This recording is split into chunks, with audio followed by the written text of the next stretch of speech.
Ok, ya doctora, la dejo. Ya apareció. Sí, ya. Gracias, muy amable, gracias, doctor. Gracias.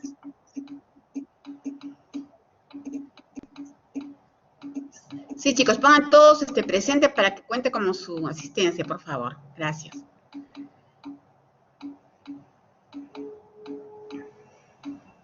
Bien.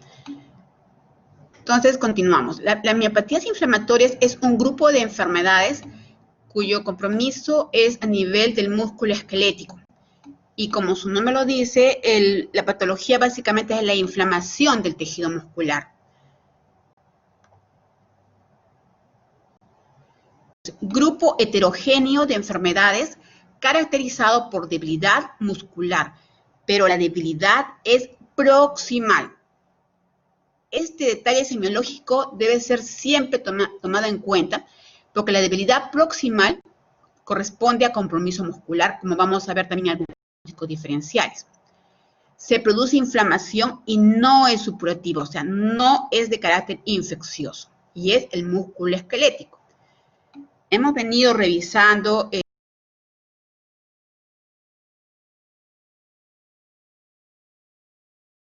cómo utilizar clasificación. Bueno, también utilizamos criterios de clasificación en las miopatías inflamatorias. Sobre todo dos de ellas, que son la polimiositis y la dermatomiositis. Hay diferentes criterios. Tenemos acá, por ejemplo, el criterio de Bohan y Peter, que es el que más se utiliza. También para conocerlo tenemos el criterio de Targoff y los criterios de Tanimoto. El criterio de Bohan y Peter, observamos que son 4 criterios que nos sirven para el diagnóstico de polimiositis y un criterio dermatológico, el cual se agrega para el diagnóstico de dermatomiositis. Y observamos debilidad muscular proximal simétrica. Realmente para polimiositis es el único criterio clínico. Cuando hablamos ya de dermatomiositis, o sea, compromiso muscular más compromiso dérmico, entonces agregamos el criterio dermatológico, que es un rash cutáneo típico de dermatomiositis. Criterios laboratoriales que acompañan a estos criterios son elevación de enzimas musculares, la electromiografía anormal y anomalías en la biopsia muscular. Se han propuesto también los criterios de Targoff, que lo vamos a leer para conocerlos. El criterio clínico se mantiene, debilidad muscular proximal simétrica. Elevación de enzimas musculares también tiene concordancia con los de Bohan y Peter, la electromiografía, la anomalía de la biopsia muscular, el rash cutáneo, hasta aquí igual que la de Bohan y Peter, pero lo que se agrega es la presencia de anticuerpos específicos de miositis, que no se utiliza mucho por la baja sensibilidad de estos. Y alguien importante que en muchos casos nos ayuda también es la resonancia magnética, que podría sustituir al criterio 1 o 2. Los criterios de Tanimoto también mencionan sobre todo al criterio clínico de la debilidad muscular proximal simétrica, la elevación de las enzimas musculares, la electromiografía normal que se repiten con los criterios de Bohan y Peter, anomalías en la biopsia, el rash cutáneo de la dermatomiositis, pero se agrega también el dolor muscular y el anticuerpo específico anti-Jo1. También menciona presencia de artralgia o artritis no destructiva, no erosiva, y signos inflamatorios sistémicos. De estos grupos de 3, el más utilizado es los criterios de Bohan y Peter, que es lo que vamos a detallar en esta imagen.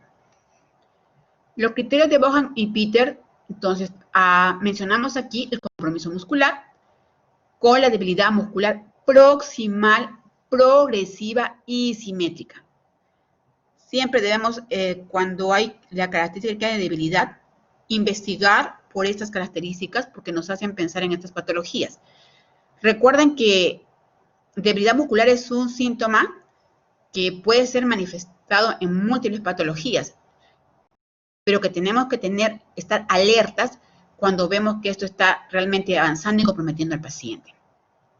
puede haber la presencia de disfagia o no, y también debilidad de los músculos respiratorios. Esto todo se puede observar en patologías muy graves o de una evolución rápida o progresiva. En la biopsia muscular, vamos brevemente, luego lo desarrollaremos más, la necrosis de las fibras tipo 1 y tipo 2, presencia de fagocitosis, regeneración con basofilia, grandes vesículas en el núcleo sarcolémico, nucleolo prominente, atrofia en una distribución perifascicular, variación del exudados inflamatorios a menudo perivasculares. En los criterios también elevación de enzimas musculares, sobre todo la CPK o creatininfosfoquinasa, a menudo aldolasa no siempre se realiza en forma rutinaria, la elevación de enzimas hepáticas y la deshidrogenasa láctica. En la electromiografía, lo característico es la amplitud pequeña y las potenciales de unidades motoras polifásicas de corta duración, o sea, son pequeñas y cortas, comparando con la electromiografía normal. Presencia de fibrilaciones, ondas agudas positivas, eso es por la irritabilidad muscular, ¿no? Incremento de la irritabilidad, descargas espontáneas con frecuencias bizarras, repetitivas, complejas. Cuando conversamos con el neurólogo, que es el que generalmente realiza este examen, ¿no? Y lo acompaña, ¿no? El sonido de la electromiografía, uno siente como si fuera una granizada, ¿no? Características dermatológicas, esto en el diagnóstico de dermatomiositis, vamos a ver lo que es el exantema en heliotropo, con edema periorbitario, las pápulas o signo de Gottron, ¿no? Que son lesiones cutáneas alrededor de articulaciones, de manos, rodillas, codos o maleolos. Puede haber otro tipo de lesiones, como el exantema eritematoso o poiquilodermatoso. Hablamos de diagnóstico definido. Para polimiositis, cuando tiene los primeros cuatro, el compromiso muscular, la biopsia muscular, la elevación de enzimas y la electromiografía sin presencia de compromiso dérmico. Entonces, dermatomiositis cuando están 3 o 4 de los que hemos mencionado, más el exantema, abajo también señalado. Hablamos de probable, cuando tenemos 3 de ellos, cualquiera de ellos, 3, sin exantema, sin compromiso dérmico, y probable para la dermatomiositis, 2 de ellos más exantema. Y posible, en la cual hay que verificar, evaluar al paciente, hacer diagnósticos diferenciales, 2 de ellos, ¿no? En el caso de la polimiositis sin exantema y en el caso de la dermatomiositis con 1 más exantema.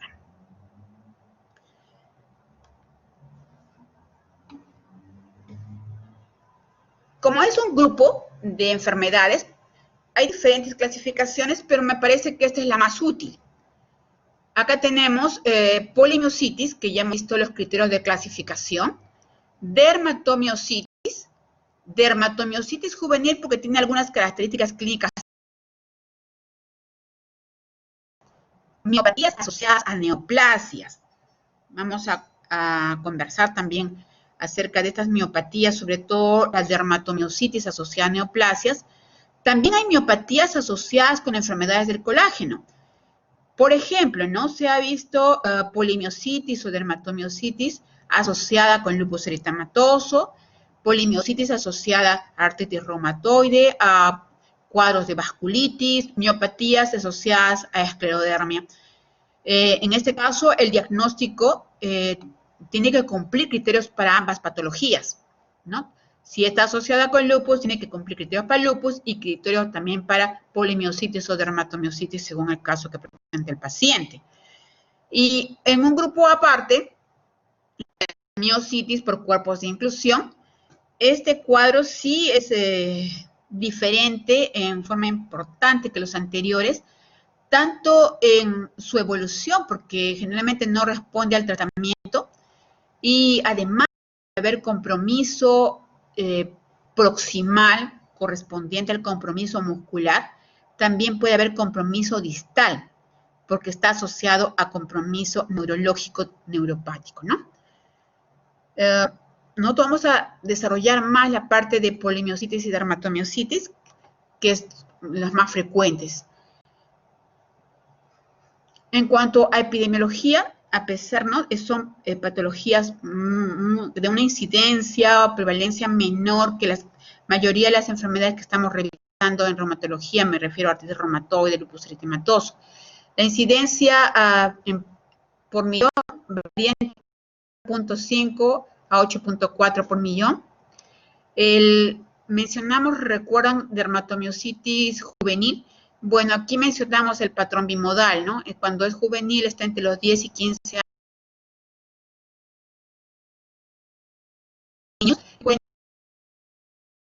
Cuando la miopatía está asociada a colagenopatías, generalmente se presenta en la edad más frecuente de la colagenopatía.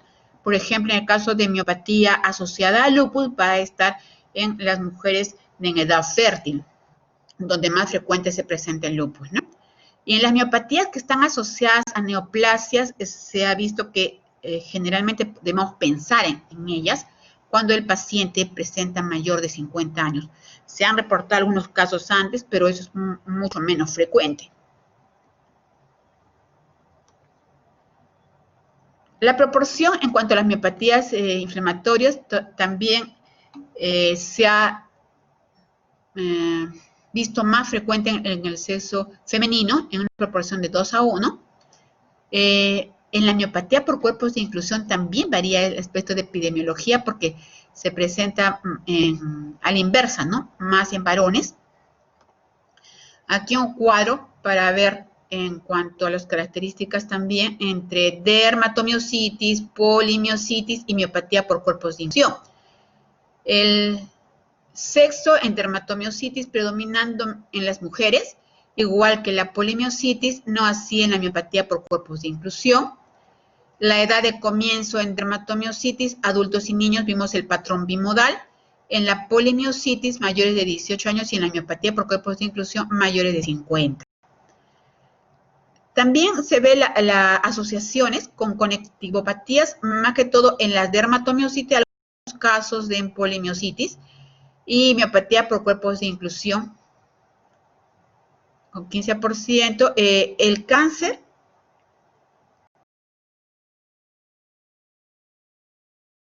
se ha visto, depende del tipo de cáncer. Cáncer de mama, cáncer de próstata, sí se ha visto más que todo un 10 al 15%, y en el caso de la polimiositis ya es mucho menos, algunos refieren que no. En el caso de la miopatía por cuerpo de inclusión no se ha asociado. En la parte familiar, la dermatomiositis se asocia a un patrón familiar, la polimiositis también, y la miopatía por cuerpo de inclusión no. En cuanto a la respuesta por tratamiento, se ha visto que en la dermatomiositis la respuesta es mejor, con la polimiositis también, y en la miopatía por cuerpo de inclusión no se ha visto una buena respuesta. Los anticuerpos sí están presentes en los dermatomiositis, pero no hay uno específico. Yo le he traído al final algunos patrones de anticuerpos asociados al cuadro clínico de miopatías.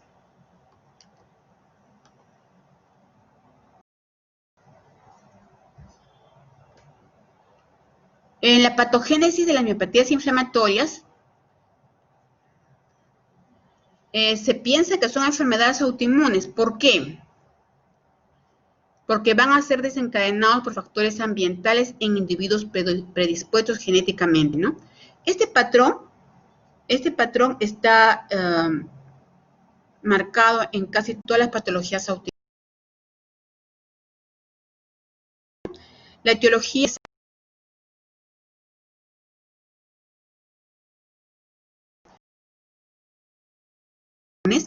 que bajo factores ambientales desencadena la enfermedad. Factores como infecciones, factores como estrés, sustancias tóxicas, picaduras de insectos, etcétera. Infecciones, ¿no? ¿Por qué también se piensa que son enfermedades autoinmunes? Porque hay la presencia de anticuerpos circulantes, ¿no? Y están asociados también a enfermedades autoinmunes.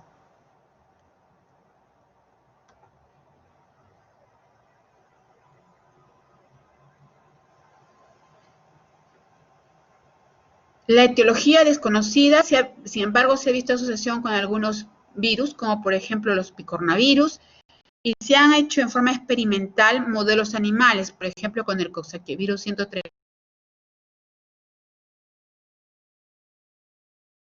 en ratones con variación estacional.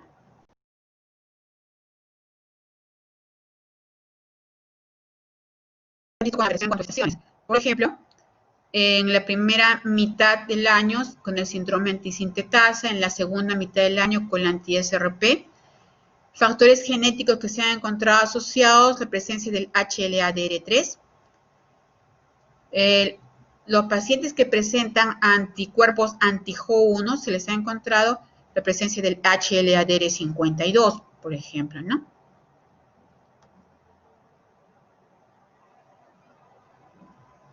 En pacientes caucásicos, asociación se ha encontrado con el HLA-DR3 y DR6, miopatía por cuerpos de inclusión, DR1, DR6 y DQ1.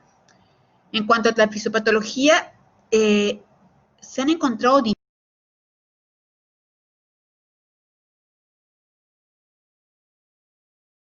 polimiositis. En el caso de la polimiositis se ha encontrado la presencia más de linfocitos CD8,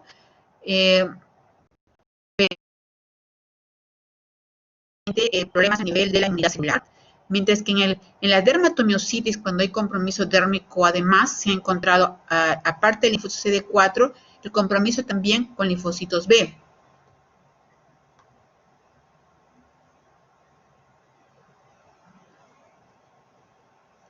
Y eso es lo que vemos, ¿no? En dermatomiositos el infiltrado hay tanto CD4 con células B a nivel del perimicio y en forma perivascular.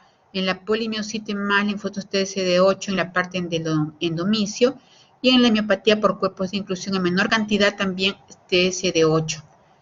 Necrosis de fibras es más marcada en la polimiositis y en forma más escasa a nivel de la dermatomiositis, y en la miopatía por cuerpos de inclusión la necrosis es moderada. La presencia de vasculitis, compromiso vascular, está asociada más a dermatomiositis y sobre todo el compromiso a nivel de piel. No se observan en polimiositis y miopatías por cuerpos de inclusión. En neuropatía no se presenta ni en dermatomiositis ni en polimiositis y sí en miopatías por cuerpos de inclusión. Acá sería una imagen de la fisiopatología en polimiositis, ¿no? Más con CD4, CD8, como la leyenda lo menciona, la inflamación. Mientras que en los casos de dermatomiositis, entonces sí vamos a ver compromiso de los vasos sanguíneos con presencia de vasculitis y aparte de CD4, CD8, la presencia de complejos inmunes por participación de linfocitos B. En las citoquinas también se ha encontrado una función importante de interleuquinas como la interleuquina 1 alfa, interleuquina 1 beta, el factor de necrosis tumoral.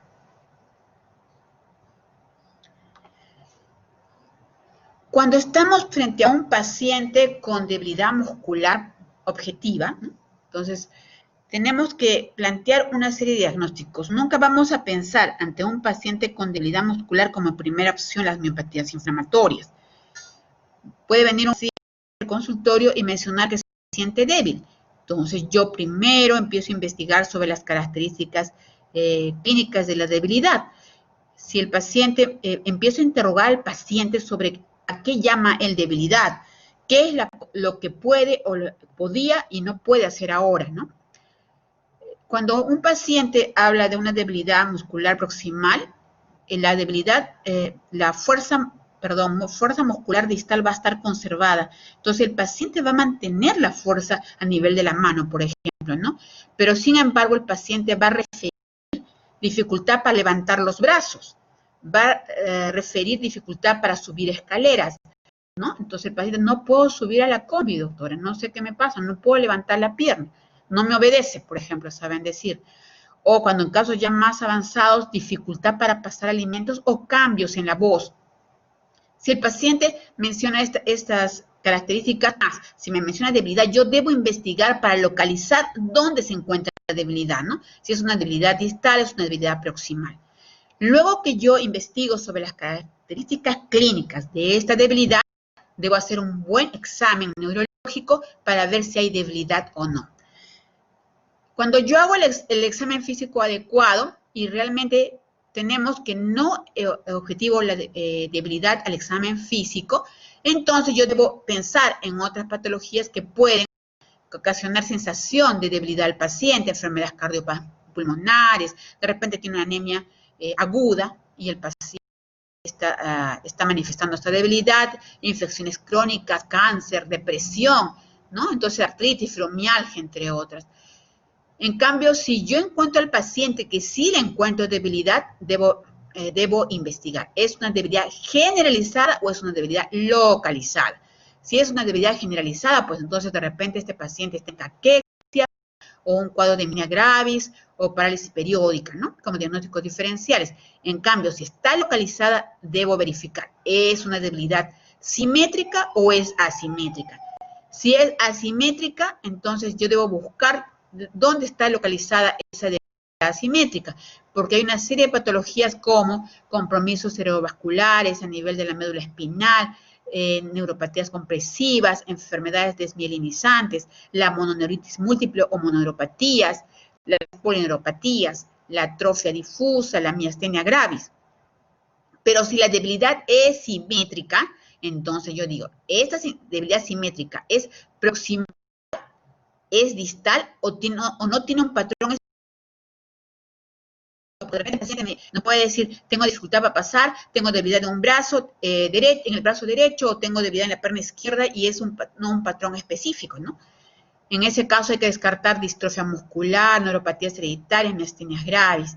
En cambio, si estamos frente a una debilidad proximal, entonces aquí encontramos nuestro grupo de enfermedades para miopatías, ¿no? Ahí también como diagnóstico diferencial la distrofia de Duchenne y miastenia gravis que puede dar referentes patrones de debilidad muscular. Y cuando hay distal, lógicamente las partes de las neuropatías, ¿no? Neuropatía periférica, neuropatía de la motora neurona, la miastenia gravis también podría estar en este grupo. Pero nosotros vamos a abocarnos justamente a la debilidad objetiva, simétrica, proximal. Siempre cuando hacemos un compromiso neurológico debemos ubicarnos dónde está la lesión, ¿no? Y ya sabemos hacer nuestra semiología neurológica, buscar si son antes compromiso muscular, compromiso motor, o si también hay compromiso sensitivo, si es simétrico o no asimétrico, y eso nos da una idea de dónde podría estar localizada la lesión, desde nivel central, cerebro, encéfalo, médula, y hasta donde se ubican nuestras patologías que básicamente están a nivel muscular, o sea, nuestra lesión no está en ninguna en parte del eje que estamos observando, está a nivel muscular. Entonces, por lo tanto, nuestro paciente no debería presentar sintomatologías de nivel encefálico, porque eso nos estaría orientando a ese tipo de patologías. Nuestras patologías están ubicadas solamente a nivel del músculo, porque el problema es muscular, es un problema inflamatorio muscular. Si yo tengo sintomatologías en otro lado, que corresponde a la parte central o medular, debo pensar en otro diagnóstico diferencial. Ahora, una vez que entramos a la parte de miopatías, las miopatías inflamatorias no son las únicas que existen. Hay una serie de patologías que pueden producir compromiso muscular, desde patologías genéticas, como las distrofias musculares, pero lógicamente ahí la historia clínica es importante porque son pacientes que tienen debilidad muscular intermitente desde el nacimiento, ¿no? Que poco a poco se aparecen y desaparecen, no depende de la patología. También hay síndromes miotónicos, miopatías congénitas, miopatías metabólicas, ¿no? Incluso hay miopatías asociadas a enfermedades endocrinas que son mucho más frecuentes que las miopatías inflamatorias. Cuando yo tengo un paciente con debilidad muscular proximal, entonces debo descartar también compromiso de la glándula tiroides, de la paratiroides, problemas a nivel de las suprarrenales, de la pituitaria, porque ellas también pueden producir debilidad muscular y compromiso como miopatía. También un grupo importante son que hay drogas o medicamentos que pueden producir toxicidad a nivel muscular. Es muy importante mencionar a los hipolipemiantes, ¿no? La simvastatina, la atorvastatina pueden producir debilidad muscular proximal, incluso con elevación de enzimas musculares. Aquí también algunos otros cuadros que podemos mencionar. Bueno, ya habíamos mencionado los inflamatorios que estamos revisando nosotros, los endocrinos también que estamos mencionando, También hay desórdenes de electrolitos, ¿no? La hipocalemia, la hipofatemia, la hipocalcemia, la hipernatremia también pueden dar debilidad muscular. Las miopatías metabólicas, drogas y toxinas, los corticoides también producen miopatía. Y a veces es un dilema cuando tenemos pacientes, por ejemplo, que reciben corticoides y empiezan a hacer debilidad muscular, ¿no? Otras, el alcohol puede producir también debilidad, la cocaína, la heroína, colchicina, los antimaláricos, algunos antivirales como la acidovidina, la penicilamina. ¿Infecciones pueden producir miopatías? Sí, pero lógicamente ya se va a asociar a otro tipo de características clínicas, ¿no? Desde parásitos, ¿no? Pueden producir también miopatías.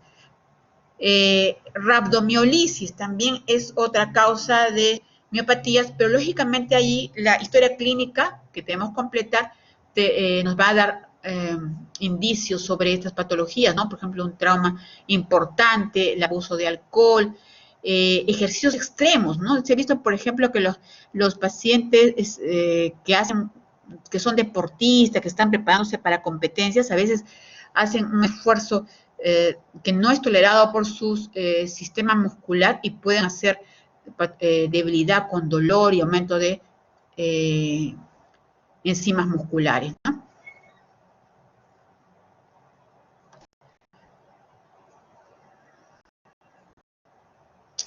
En cuanto al cuadro clínico, volvemos a remarcar la debilidad muscular proximal simétrica. La debilidad muscular proximal simétrica puede tener un inicio que puede ser agudo, subagudo o crónico. Cuando es agudo, generalmente el cuadro evoluciona en días a semanas. El subagudo, que es el más frecuente, lo hace en semanas a meses. Y hay algunos que lo hacen muy lentamente, incluso puede demorar entre 1 a 2 años. Y ahí esos cuadros son más difíciles el diagnóstico porque su evolución es muy lenta. En el caso, por ejemplo, los cuadros son los más peligrosos porque generalmente evolucionan en días a semanas y van rápidamente incluso hacia el compromiso de los músculos de la deglución, de la fonación y los músculos intercostales respiratorios que pueden llevar al paro respiratorio del paciente. A este cuadro clínico de la debilidad muscular proximal se acompañan síntomas sistémicos como fatiga o anorexia, porque es un compromiso sistémico, ¿no? Podemos mencionar que las manifestaciones pueden ser cutáneas en el caso de dermatomiositis, enfermedad muscular y las manifestaciones sistémicas, ¿no? En las manifestaciones cutáneas, esto sobre todo para el caso de dermatomiositis, mencionamos el rash en heliotropo. Vamos a ver algunas imágenes sobre el rash en heliotropo, el cual se caracteriza por ser un rash eritematoso violáceo con o sin edema, pero eso está alrededor del globo de los ojos, ¿no? Es simétrico y abarca la piel periorbitaria, o sea, la piel, compromete la parte de piel, los párpados, en la cual se ve un rash eritematoso violáceo.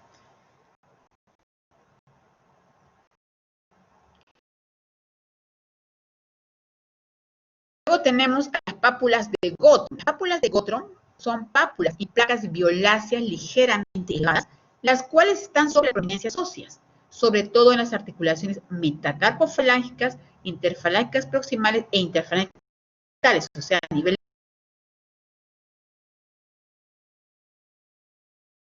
pueden ver también codos, rodillas y pies. Aparte de las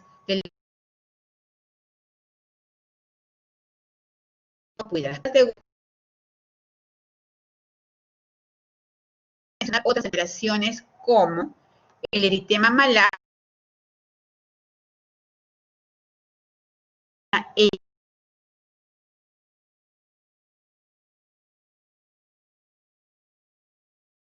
en las superficies extensoras y cambios ungueales y cuticulares en algunos síndromes especiales de las miopatías. Vamos a ver si pasa acá.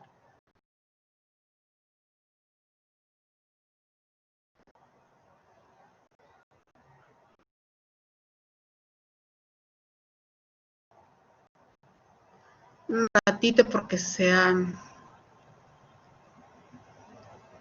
bloqueado la presentación. Un ratito, por favor. No sé. A ver, veamos si puedo pasar. La plataforma está cargando otra vez. Un ratito, por favor.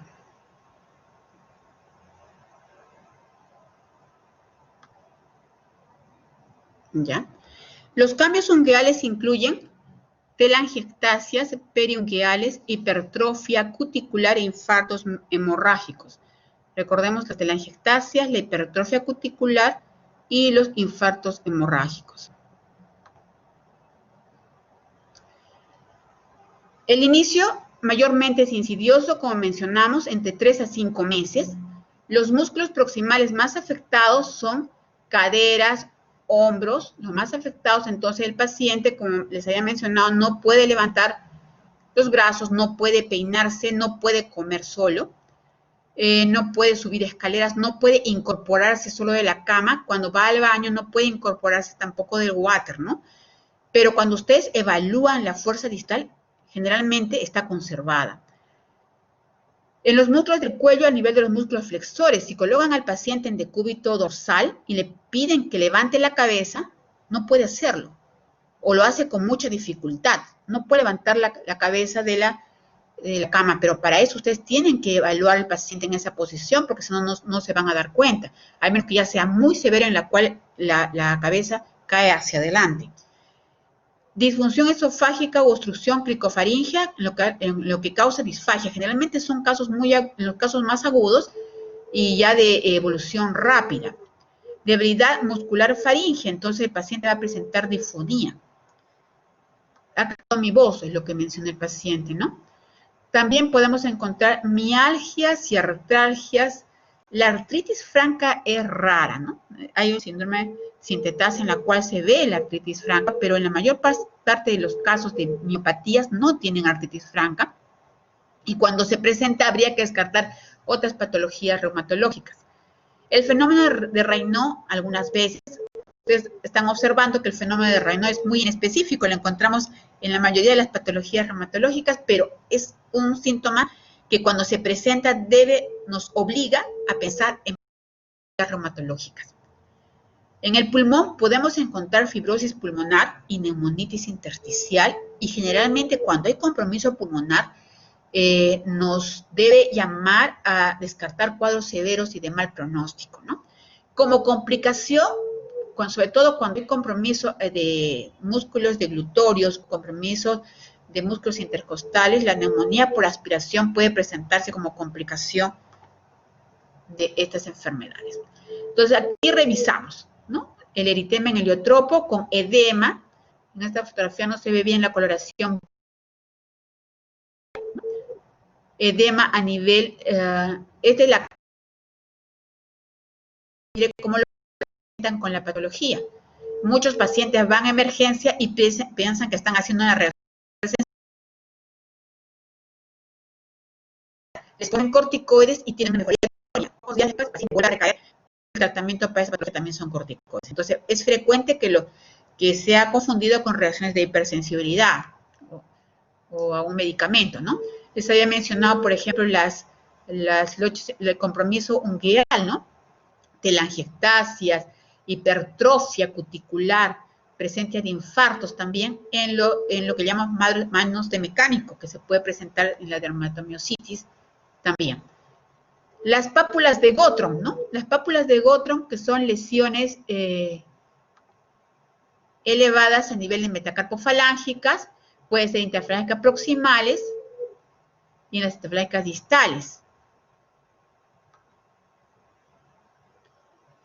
Igual acá, podemos observar también aquí pápulas de Gottron, metacarpofalángicas, interfalángicas proximales, y algunas distales.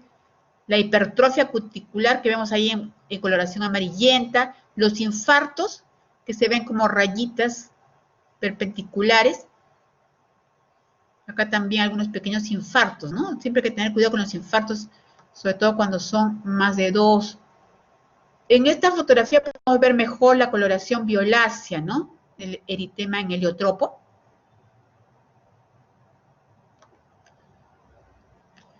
En los pacientes con dermatomiositis también se puede, sobre todo en la patología juvenil, la dermatomiositis juvenil es más frecuente que en los adultos, la presencia de depósitos de calcio a nivel del tejido celular subcutáneo que a veces puede llegar a ser tan profundo que llegar a la masa muscular. Es lo que se llama calcinosis, que puede presentarse en los cuadros de dermatomiositis, y como es calcio que se deposita en partes blandas, podemos objetivarlo a nivel de las radiografías, ¿no? Como depósitos de calcio. El compromiso pulmonar puede ser la presencia de fibrosis, ¿no? Y eso generalmente es un indicio de mal pronóstico. También podemos ver la presencia de fibrosis a nivel de la tomografía.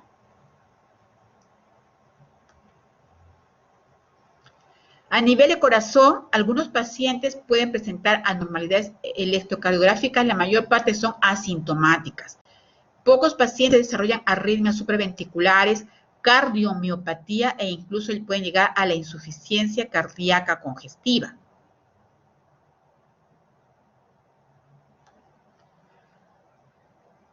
En el laboratorio, el aumento de la creatinina fosfoquinasa está asociado con mayor severidad. Cuadros muy severos pueden llegar a 6.000, 7.000, 8.000 de CPK, y además la creatinina fosfoquinasa nos sirve también para el seguimiento de los pacientes. Generalmente la elevación de la CPK viene antes del cuadro clínico, ¿no? Precede a la presentación o al empeoramiento del cuadro clínico de debilidad muscular proximal. Otras enzimas que también nos son útiles, aunque son menos utilizadas en forma regular, es la aldolasa, las transaminasas, la deshidrogenasa láctica, ¿no? La velocidad de sedimentación puede estar normal, ¿no? Y en 50% es solamente mayor de 50 en el 20%. Entonces, la mayor parte tienen normal la velocidad de sedimentación, casi un 50%, y solamente en un 20% podría ser alterada. Por lo cual, los pacientes que tienen debilidad muscular solamente sin compromiso dérmico como polimiositis, ustedes solamente van a encontrar alteración de laboratorio si le piden creatinina fosfoquinasa. Y si no tienen la sospecha clínica de una miopatía inflamatoria, este es un examen que no se pide en forma regular. De repente sí, la solicitud de las transaminasas sí es más frecuente, y muchas veces los pacientes no relacionan el aumento de transaminasas con la patología muscular, y a veces lo catalogan como hepatopatías.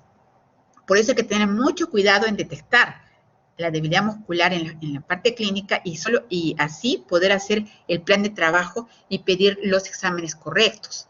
Porque si no, vamos a tener, como muchas veces, estos cuadros, por el hecho de tener solamente debilidad muscular y algunos compromisos dérmicos, pasan mucho tiempo sin diagnóstico, y cuando llegan a hacer diagnóstico ya están postrados, y el tratamiento, entre más se retrase, el pronóstico es peor. Ha habido casos de pacientes que hayan llegado con meses, ¿no? Con atrofias musculares, caras de estar postrados y sin que nadie pudiera pensar en esto. Su pronóstico hubiera sido mejor, porque a medida que pasa el tiempo, la destrucción muscular es mayor, es reemplazado por fibrosis, y eso ya no se recupera.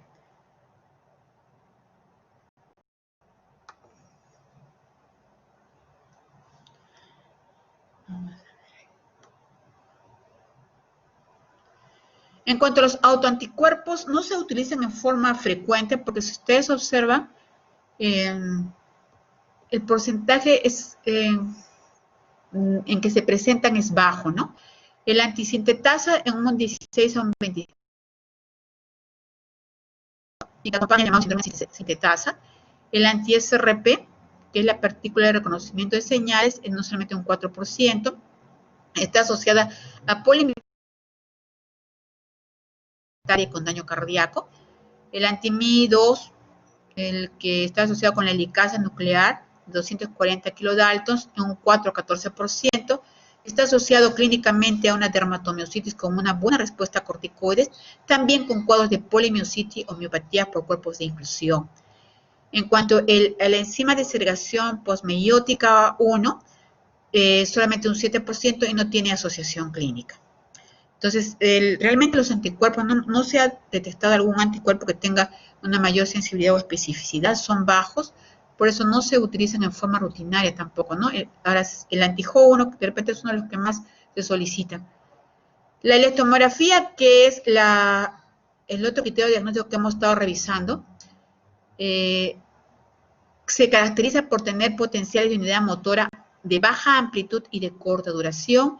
Ya también les había mencionado sobre la presencia de fibrilaciones con presencia de ondas agudas e irritabilidad de inserción que traduce la irritación muscular y descargas bizarras de alta frecuencia espontáneas, ¿no?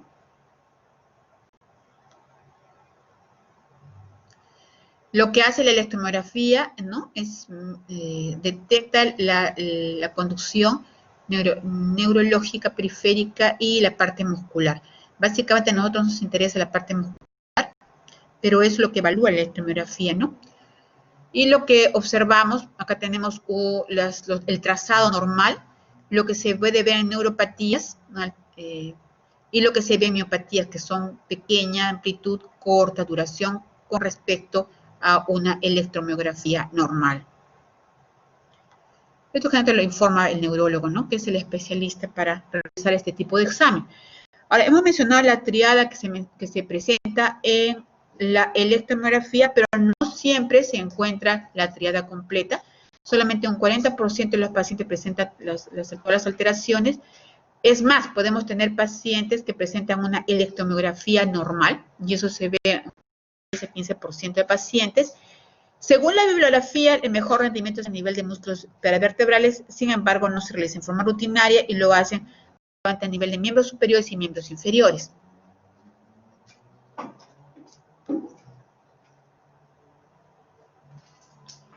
La biopsia también tiene que ser en forma muy adecuada. La biopsia, desde tomar la muestra de biopsia hasta el procesamiento, y el especialista encargado de leer la biopsia debe estar capacitado para tal. La biopsia es adecuada, ¿por qué? Porque tiene que tomarse de lugar donde hay compromiso muscular. El compromiso no es en todo el músculo, generalmente el compromiso es parchados.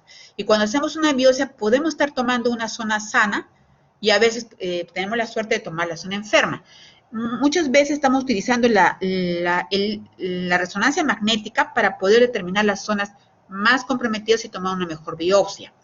Por otro lado, cuando tomamos la biopsia, se debe tomar una muestra de tamaño adecuado, debe estirarse la fibra muscular, que antes lo colocan con alfileres para que esté estirada, porque si dejamos que se retraiga la fibra muscular, pierde las características y no sirve como buena muestra. Y lógicamente, la evaluación por un patólogo calificado. Encontramos necrosis y regeneración de fibras musculares, o sea, van a encontrar combinación de lesiones. Necrosis reciente, otras que están regenerándose, otras que están en fibrosis. O sea, el compromiso no es igual en toda la parte muscular. Algunas zonas van a estar recién, otras regenerándose y otras ya están fibrosadas.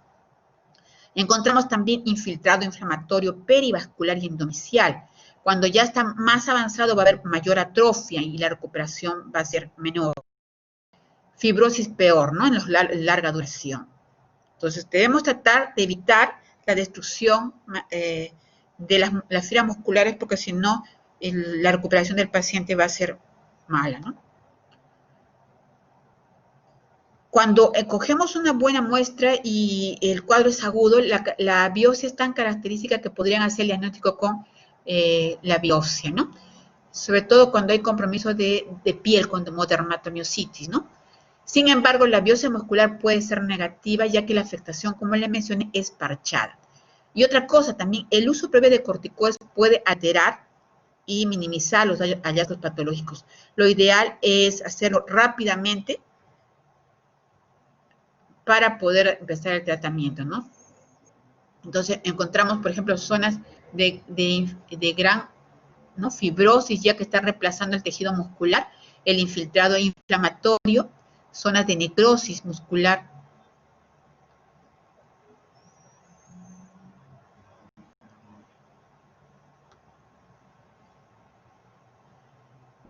Diagnósticos diferenciales, para resumir ya: enfermedades neuromusculares, pues pueden ser congénitas, endocrinopatías, parásitos, fármacos, toxinas, déficits enzimáticos, enfermedades endocrinológicas.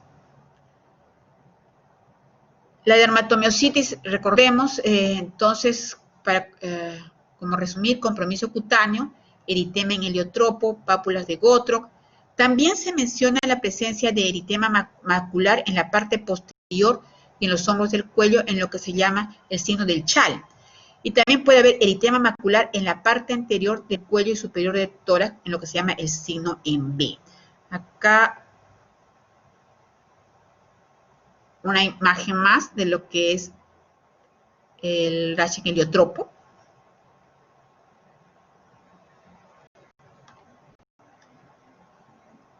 El Gottro.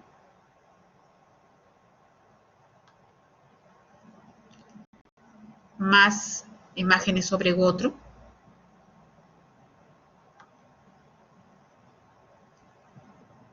Lo llamado como dedos o uñas de mecánico, ¿no?, con la hipertrofia cuticular, los infartos unguiales, las telangiectasias.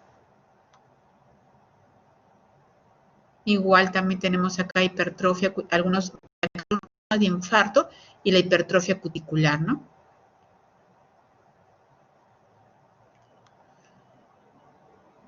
El signo en B. Miren la coloración normal de la paciente y cómo se ha producido el compromiso dérmico, y cuando es en la parte posterior, el signo en chal. Calcinosis, esta está más localizada en la fotografía anterior. Algunas palabras para el síndrome antisintetasa, ¿no?, que es un síndrome también importante en estas patologías por el pronóstico. Sobre todo se presenta en mujeres de edad media, se asocia con fiebre, la miopatía tiene una mala respuesta al tratamiento, está acompañada de enfermedad pulmonar idiopática difusa, hay lesiones cutáneas como las que vimos de manos de maquinista o de mecánico, artritis seronegativa, usualmente no erosiva, y el síndrome de Raynaud, ¿no? Entonces, cuando escuchen hablar sobre el síndrome antisintetasas, se refiere a este síndrome de miopatía inflamatoria, ¿no?, con compromiso dérmico, variedad de dermatomiositis. El fenómeno de Raynaud, como habíamos mencionado, inespecífico. Algunos cuadros que están asociados con algunos anticuerpos. Vamos a hacer brevemente. El TIM1 es unos anticuerpos también, el MDA5, el P155, el NPX. Aún todavía es difícil su diagnóstico laboratorial, se presenta en diferentes poblaciones, y parece que cuando hay presencia de neoplasia está más asociado con el P155. Se están buscando, ¿no?, constantemente moléculas que nos puedan hacer el diagnóstico más rápido. El síndrome NXP2 en adultos se ha visto en italianos, sobre todo positivo más bien en un 30%. Enfermedad grave, no tiene asociación con neoplasia. En japonés también se han encontrado este NXP2 y en 1.6%, vieron algunos casos, aparte de polinosis dermatomiositis, y ahí la neoplasia está mucho más frecuentemente asociada en un 58% de los casos. El anti-NPX2 se ha visto más que todo en niños, ¿no?, en 18-25% en niños, presencia de calcinosis, contractura, miositis, también encontrado enfermedad intestinal y no asociación con neoplasias, ¿no? El anti-P155 se asocia con lesiones cutáneas importantes, debilidad con elevación de enzimas musculares, poiquilodermia con lesiones tipo psoriasis. Entonces, el P155 se queda más asociada con lesiones cutáneas, o sea, de dermatomiositis. Cuando hay MDA5 le han visto más afectación pulmonar con unos cursos clínicos muy rápidos, múltiples infiltrados pulmonares sin patrón específico, elevada mortalidad, incluso hemorragia alveolar, con daño alveolar difuso, se puede asociar con anti-RO, ¿no? Si recordemos los anticuerpos antinucleares, un 30%, y no se asocia tampoco con neoplasia. Se está tratando, ¿no? Es un grupo heterogéneo de miopatías que está tratando de investigarse cada vez más. El MDA5 está asociada a cuando hay más compromiso dérmico y poca compromiso muscular. Incluso algunos hablan de amiopática. Hay síntomas generales como fiebre, fatiga, pérdida de peso y signos cutáneos característicos. Anti-Mi2 está asociado con debilidad muscular, activación de enzimas, fotosensibilidad, o sea, también hay compromiso dérmicos, hipertrofia de cutículas, generalmente buen pronóstico, no hay malignidad y no hay enfermedad pulmonar. Recordemos que también en la clasificación se hablaba de miopatías asociadas con malignidad. Cuando yo pienso que un paciente está presentando un cuadro miopático o dermatomiositis o polimiositis y que pueda ser secundario a una neoplasia. O sea, hay diferentes series, ¿no? Una de las series más altas hablan de que desde un 7 hasta un 24% se podrían asociar las neoplasias con polidermatomiositis. Se ha visto que el porcentaje aumenta con la edad. Entonces, mayores de 50 años tienen más probabilidad de poder estar asociada la miopatía a una neoplasia. Los tumores predominantes son el cáncer de mama, pulmón, ovario, estómago, colon, útero, próstata y también leucemias y linfomas. Se puede dar 3 situaciones. La miopatía pueda estar antes de que se haga el diagnóstico del tumor. Y eso se ve en el 59% de los casos. O sea, vamos a poder ver generalmente pacientes mayores de 50 años, los que se les hacen el diagnóstico de polimiositis o dermatomiositis y que después de un tiempo podemos hacer el diagnóstico de algún tipo de neoplasia. Recuerden que generalmente pensamos en mayores de 50 años. ¿Y cuánto tiempo debe pasar para que yo pueda descartar que hay una neoplasia? Han hecho un seguimiento y lo que han visto que pacientes que han presentado cuadros de polimiositis o dermatomiositis puedan demorar hasta 2 a 3 años en que puedan presentar una neoplasia. Por lo tanto, a un paciente con diagnóstico de dermatomiositis yo debo hacer un seguimiento porque en el transcurso de 2 a 3 años podría yo encontrar una neoplasia asociada. En cuanto a la aparición simultánea, eso quiere decir que yo voy a encontrar la neoplasia al momento de presentar el cuadro muscular y voy a hacer el diagnóstico simultáneo, solamente se ha visto en un 10.2% de casos.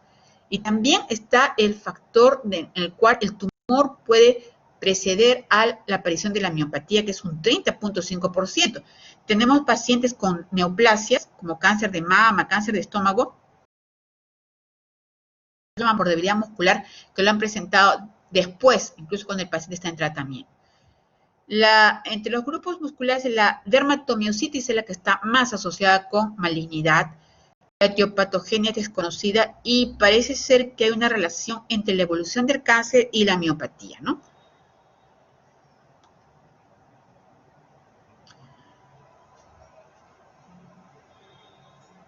La miopatía, en cuanto al tratamiento para las miopatías, la primera fase, lógicamente, después de hacer todo el estudio y los descartes y descartar también procesos infecciosos, debemos iniciar con corticosteroides. Los corticoides son muy importantes en este tratamiento. Es más, en pacientes con cuadros muy agudos o muy severos, en los cuales nosotros podamos estar sospechando que pueda ser todo el compromiso de disfagia, disfonía, podemos utilizar incluso pulsos de corticoides. Generalmente la indicación es dosis autoinmunes, en las cuales son de prednisona 1 miligramo por kilo por día o equivalentes. Y en los casos más severos utilizamos la metilprednisolona, en la cual utilizamos pulsos de corticoides, ¿no? Que varían entre 250, 500 hasta 1 gramo según la severidad del caso, por 3 días seguidos. La bajada de los corticoides en esta patología son muy lentas. Generalmente tenemos a pacientes con dosis de corticoides muy altas hasta por 6 meses, ¿no? Entonces vamos bajando lentamente porque se observa la recaída inmediata ante la suspensión brusca o el descenso rápido de los corticoides. Nosotros ya estamos revisando en el transcurso de esta rotación todos los eventos adversos que producen los corticoides, desde el Cushing, la hipertricosis, diabetes, etcétera, etcétera. Entonces, muchos pacientes, como ven los eventos adversos, a veces suspenden en forma brusca el tratamiento y tenemos recaídas muy severas, incluso ya que llegan con paros respiratorios. Entonces, es importante suspender los corticoides en forma brusca en estos pacientes, a pesar de los eventos adversos que tenemos que manejarlos, la diabetes si es necesario, pero no suspenderlo porque puede comprometer la vida del paciente. Entonces, nosotros tenemos que manejar el descenso de los corticoides según la evolución del paciente, porque hay pacientes que no mejoran rápidamente o que pueden necesitar otro tipo de tratamientos como inmunosupresores, ¿no? En casos de pacientes que no es suficiente con los corticoides, podemos utilizar remisores como el metotrexato. Ya lo conocemos como tratamiento para la artritis reumatoide, pero generalmente acá lo utilizamos en dosis un poco más altas. Empezamos con 5 a 15 miligramos por semana y podemos llegar hasta 15 o 50 miligramos por semana si el paciente lo tolera, endovenoso o subcutáneo, ¿no? También utilizamos la azatioprina con dosis de 2 a 3 miligramos por kilo por día. Se mencionan también tratamientos como ciclofamida. Ciclofamida lo utilizamos, también lo conocemos ya, lo utilizamos para cuando hay compromiso pulmonar, ¿no? Hemorragia alveolar. Clorambucil se menciona en la literatura. Micofenolato mofetil también utilizamos. Ciclosporina, en casos muy severos, utilizamos incluso plasmaféresis, ¿no? Intercambio plasmático. La hidroxicloroquina, también ya conocida por nosotros, por artritis reumatoide o por lupus, como los antimaláricos, lo utilizamos cuando hay compromiso cutáneo, o sea, en dermatomiositis, y ayuda también en la evolución de la sintomatología de piel.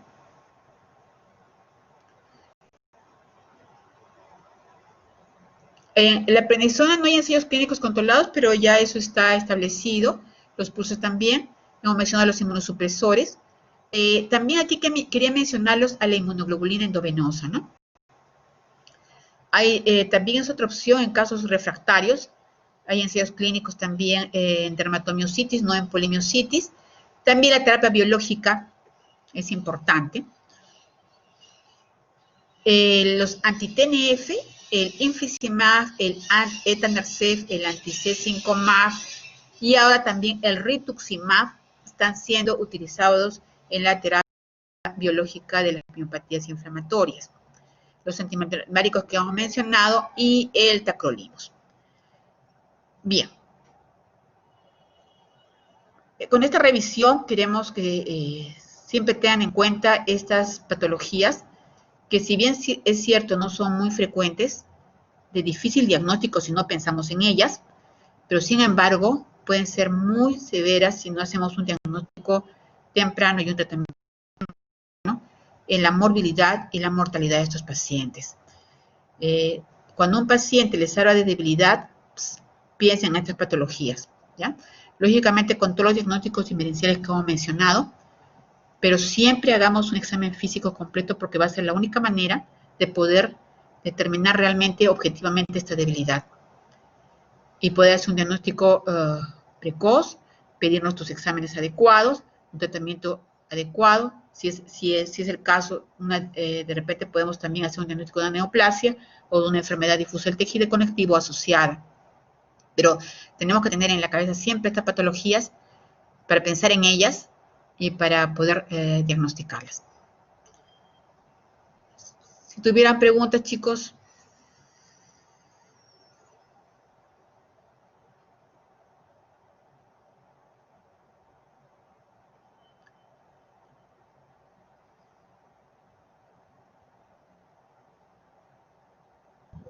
No, doctora.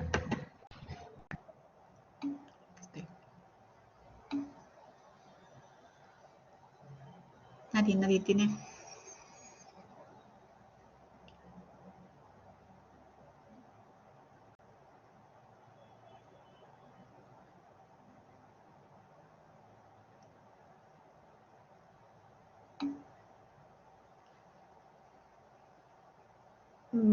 Ok.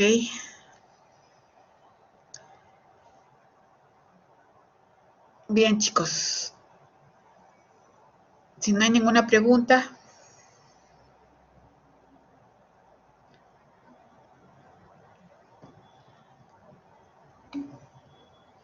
Ok, pueden retirarse entonces, ¿ya? Gracias por su asistencia, chicos. Gracias, doctora. ¿Qué, chicos? ¿De qué?